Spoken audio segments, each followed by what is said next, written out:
Hey there, it's Tony, welcome on in. Georgie's Gorgeous Gifts, let's begin. We're painting the skies with resin dreams. Froggy Friday crew, we're the team. Jert and Lula, Tim and Karen too. Lisa's got the spark, we've got the glue. Jumping in together, big laughs to pursue. Froggy Friday vibes, it's what we do. Hi and welcome back to Georgie's Gorgeous Gift. It's my favourite day of the week, Froggy Friday. A collaboration started by the lovely people in the intro. There is a full playlist linked in the description, so hop on over and check that out. So this week we're going to be trying to create a crystal back frog mould. First of all, we need to create the frog blank. For this I'm using polyurethane from MB Fiberglass. The links are in the description for products I'm using in this video. This is a polymer acrylic that you just add equal amounts part A and B by weight. So I've mixed up about 150 grams, which is about 150 mils. And after giving it a good mix, I'm just pouring it into this frog. Now the reason I've used polyurethane is because this is probably the best base to be able to add our crystals to in order to create the mould.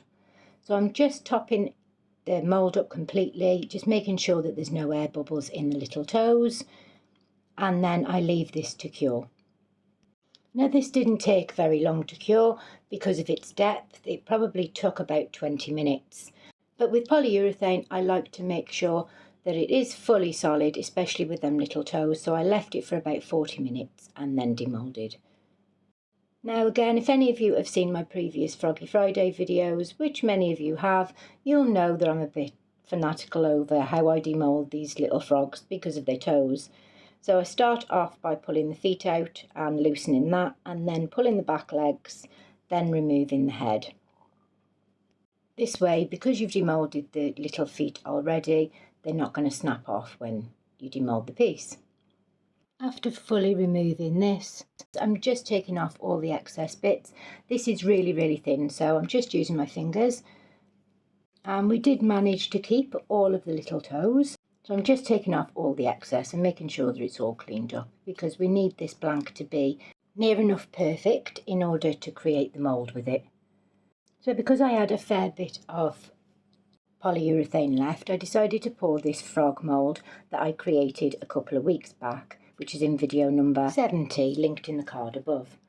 So I am planning on doing the same thing to this frog as I'm going to do to the crystal back frog, but I did unfortunately run out of time and only managed to get half of the crystals on this one because I'm currently growing some more.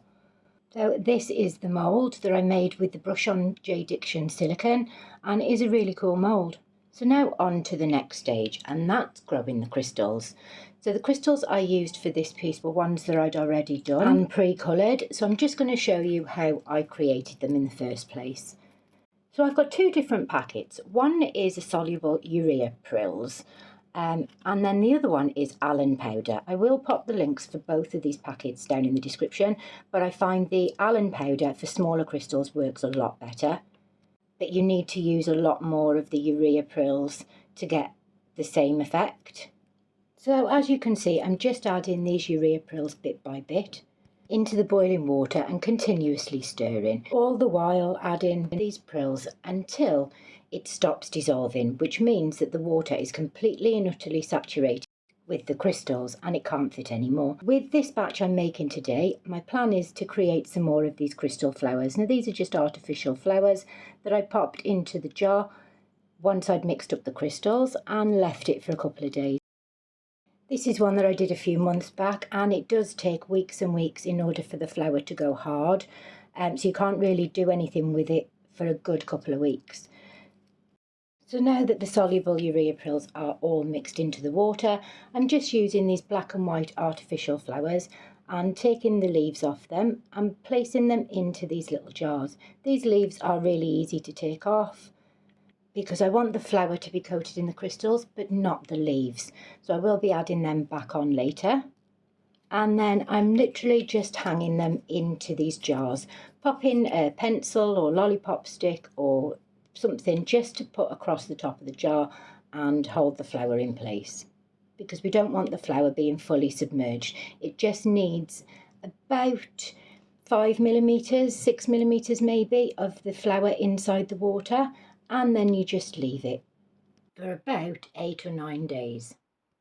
So I'm just doing exactly the same with the other flower, only I want this one to be a lot more open, so I've opened up all the petals before popping it into the jar, and then I'm just using a spoon for this one to pop across the top to make sure that it's not fully submerged. So in order to see the difference between the two flowers with the different products, I decided to mix up what I had left of the alum powder. And this is just exactly the same process, boiling water and just continuing to add the alum powder bit by bit until it is completely saturated and doesn't dissolve anymore. So these are the two different types of crystals. This one is from the alum powder, and as you can see they are quite small and crystal-like. These are ones that I've coloured myself. I will try and link the short above where I show you how to colour glass, and this is exactly the same process. And then these are some of the soluble urea prills after they've been dried. Not only have these got a more white effect to them, they are a lot bigger than the other crystals, but I can't for the life of me seem to grow big massive crystals. This is about as big as they get. And then I'm just swapping the flour over from the one jar into the other. So this is the one with the alum powder in, and these are going to have to sit now for a good few weeks to harden. But when they're ready, I will upload a short. So now on to popping the crystals onto this little frog. For this, I'm just using some UV resin and the resin as lamp. And then grabbing some UV resin, this is the high viscosity from Georgiesgorgeous. And the reason I'm using the high viscosity is so that it doesn't run everywhere. And I'm just rubbing it in with my finger into the entire back of this frog. Now hindsight's a wonderful thing, and I wished I'd have only done his back, so maybe I will create another one when I get some more silicone, because I do end up coating the majority of this one. So I'm just dipping it into the crystals, and that didn't work. So I decided to grab them with my fingers and just pop the crystals on. And then every now and again, when I was happy that there was enough crystals in one place, I'm popping it under the UV lamp to cure. Now, as you can imagine, this did take a while, so I have sped this bit up for you, but I just continued to repeat the process until the whole of the frog was covered, or at least the parts that I wanted it covered. I was very careful not to pop too much near the legs because I wanted a defined definition of his legs rather than just one big block. And then after I've made sure that these are fully secured onto the frog, you can see here that I am just going in and giving it a good rough rub with my fingers to make sure that any of the loose stones are going to come off. And because we're popping this in silicone, I don't want any of the crystals coming off, so I really am being rough with this. Once I'm happy that there's no more crystals coming off the frog, I then top it up in the patches that we're missing a few, and then I give it one last blast underneath both of these lamps for a good 7 or 8 minutes. Once I was happy with the amount of crystals that are on this frog, I'm then building the box to go around the mould. Now this is the mould housing from Deco, and again it's an Amazon purchase. Don't get me wrong, these housing boxes are great, but the only thing I've got with it is that you do waste an awful lot of silicone doing this. You'll see that there's quite an area around the frog when it's demoulded that is just pure silicone, which is why I like using the brush on silicone rather than this pour on stuff. But this is all I had because unfortunately the Georgiesgorgeous brush on has been out of stock for the last 3 weeks. So you literally put this housing together just by putting the clips on the outer edge, making sure that the flat edge is on the inside. I've then got this extra makeup storage box that used to belong to one of the girls, and I'm popping the housing inside this. Now, in order for the bottom of it not to leak, I'm using this roll of just clear plastic. It's not got any sticky bits on it, and I've cut it to roughly just a little bit bigger than the box. And I'm using some double-sided tape just to pop round all the 4 edges. I do in fact use 2 pieces on each edge and then pull the tape off so that we've got sticky on both sides. This will enable me to be able to pop the plastic on really quite tight to try and stop any leakage. I have cut this down and sped this up for you because you don't need to see me putting every piece on, but you get the gist. I'm just popping the 2 pieces on each edge and then removing the outer tape. Popping the plastic onto the bottom, attaching it to the tape and giving it a good push down so that seal is quite secure. I then use my scissors just to cut it down a bit further so there's only a little edge round the box. So this is going to fit inside the outer box nicely. Now what I would usually do at this point is use my glue gun to go around all the outer edge just to doubly make sure that there are no leaks. And because these pieces are known to float in quite a large amount of silicone, I am using the double-sided tape to pop on the bottom of this frog. I do 3 pieces down and 2 pieces across, and then remove the secondary bit of tape from this. So once the frog is firmly down onto the plastic, and I've given it a good rub from both sides, and I'm quite happy that it's not going to float, I'm now ready to mix and pour my silicone. Now this isn't my usual brand of silicone, but it was one that I found in the back of my cupboard whilst I was looking for some extra eco pour the other day. And both bottles combined is about 1.5 litres. So I'm mixing up about 240 mils. Now I know that that wasn't going to be enough to fill the whole lot, but I didn't want to mix up loads and loads and loads. So I'm just mixing it up in full cups like this. Stirring each cup for about 3 or 4 minutes and then just layering it on top of the last layer. And I end up using 4 cups for this. So the total amount of silicone I used for this was just under a litre of silicone. And when you look at it in comparison, that would have been about 15 grams maybe of the Georgiesgorgeous silicone. So you can see here that we did have a little bit of leakage, but luckily enough it didn't affect the piece. The top bit is a little bit thin, but it's not thin enough that you can't demould this. But you can see for such a small mould, it's quite a hefty chunk of silicone. So to take this out of the casing, you just take off all the clips and then pull off the outer housing. Now it's time to clean it up a little bit. So I couldn't for the life of me find my little cuticle tool to cut the old bits of silicone off. So I'm just using an old knife that I use for crafting, and I'm just cutting away all the excess silicone. And I go all the way around the frog just to make it easier to release when I'm demoulding it. There's nothing more satisfying than the sound of demoulding a new mould, so I have left this in for you.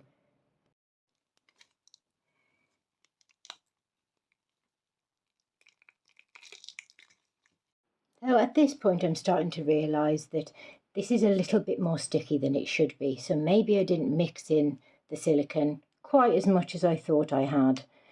And it did take quite a while to demould, as you've seen there, but it's come out really good. I mean, you can see the little crystally sparkle effect on the mould, so let's make a mould of it and see how it comes out. The majority of the crystals haven't come off the back of this mould either, and we've managed to keep all his toes on. This is the point that I realise, yeah, actually, I really haven't mixed it as well as I thought. And there was still a fair bit of silicone around the edges just to clear up. So once I'd done that, it was ready to pour the mould. I'm just using clear resin and some mylar flakes for this. So I'm topping it up about halfway with clear resin. The resin I'm using is the craft resin 1:1 ratio. There is a discount code worldwide in the description below. And then I'm adding some white mylar flakes, just sprinkling a few in over the top. Now, is that me, or did the Welsh just really come out in that word then? The word foo rather than few. And then after about 3 or 4 hours, I just repeated the process to top the mould all the way to the top, adding a few more mylar flakes so it looks as if it's got a little bit of depth. So now I left this to cure overnight, and now it's time to demould. And I was really quite excited about this one because if this works, it's going to save me a fortune, because I absolutely love the crystal back frog mould from Into Resin, but it's just so expensive. But for those of you that want the original, there is a discount code for Into Resin in my description. I will say that this mould is a bit of a nightmare to demould, as you can see, but I think it's worth it. There are a few little imperfections, but nothing that I can't fix. But I'm definitely going to give this another go, but only do the back rather than the whole frog. So a few of you may have noticed that I have been scoring my demoulding and how the ease of demould. 1 being the easiest, 10 being the hardest, and this has got to be a solid 8, definitely. So again, when I do this next time, I will wait until I get the brush on silicone. So let me know in the comments what you think and whether you agree that it just needs the back rather than the whole frog. But it's finally out of the mould, and I think he's really, really pretty. There are a few imperfections in this one. So there is a few of the toes that haven't come out quite right, even though the original mould, the toes are all there. So we will have to re-pour that and see how that goes. Now I'm not sure whether it's the mould or whether it's just the way it's been created, but it does have like a bit of a matte look to it. So I did in fact pop a little drop of UV resin onto the back and just rub it in a little bit to be able to see whether I can make this a little bit clearer. For this I'm using the low viscosity J. Diction UV resin and just pouring a little bit on and letting it run in between those crystals, and it is working. So I'm just seeing if I could rub it on, because if we were to just pour UV resin over the top of this and cure it, it would take away the crystal effect on the back. So it really does need to be a very, very thin coat. I might actually try a spray sealer or clear lacquer on it to see if that will make it work. So although there are a few things I would change, I would say this is still a bit of a win. So all that's left is for me to leave you with some glamour pictures. I've been Tony from Georgie's Gorgeous Gifts. Stay safe, happy crafting, and bye for now. Hey there, it's Tony, welcome on in. Georgie's Gorgeous Gifts, let's begin. We're painting the skies with resin dreams. Froggy Friday crew, we're the team. Jared and Lou, Tim and Karen too.